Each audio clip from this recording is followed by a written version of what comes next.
හරි අපි දැන් 2019 පළවෙනි MCQ එක බලමු. මේකේ අහලා තියෙන මූලික ඒකකයක් නොවන්නේ කුමක්ද? ඒතර මූලික ඒකක කියන්නේ මූලික භෞතික රාශි මල්න ඒකක. ඒතර අපි දන්නවා මූලික භෞතික රාශි 7ක් තියෙනවා කියලා. එතකොට ඒවා මයින ඒකක තමයි මූලික ඒකක කියන්නේ. ඒතර මූලික ඒකක ගත්තොත් දුරෙන් නම් තියෙනවා මීටර්, ස්කන්ධයෙන් නම් තියෙනවා කිලෝග්‍රෑම්, කාලයෙන් නම් තප්පර.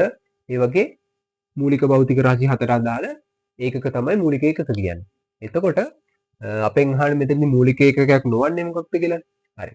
ඒතර මීටර් කියන්නේ අපි දන්නවා දුර මයින ඒකකය මූලික ඒකකයක්. මූලික භෞතික රාශියන්නේ. හරි. ඊපස්සේ ජූල් කියන එක නම අපි දැකලා නැහැ එතනදී. ඒතර මම එයාව තියලා අනිත් කෙනාට යන්න.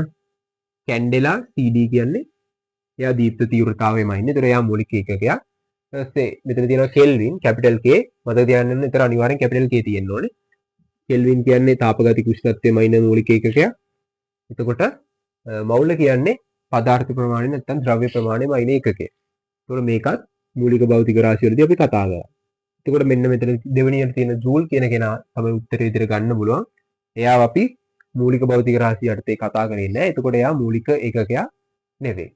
එතකොට 2019 ප්‍රශ්නෙට උත්තරේ ගන්න පුළුවන් අපිට දෙවෙනි එක කියලා.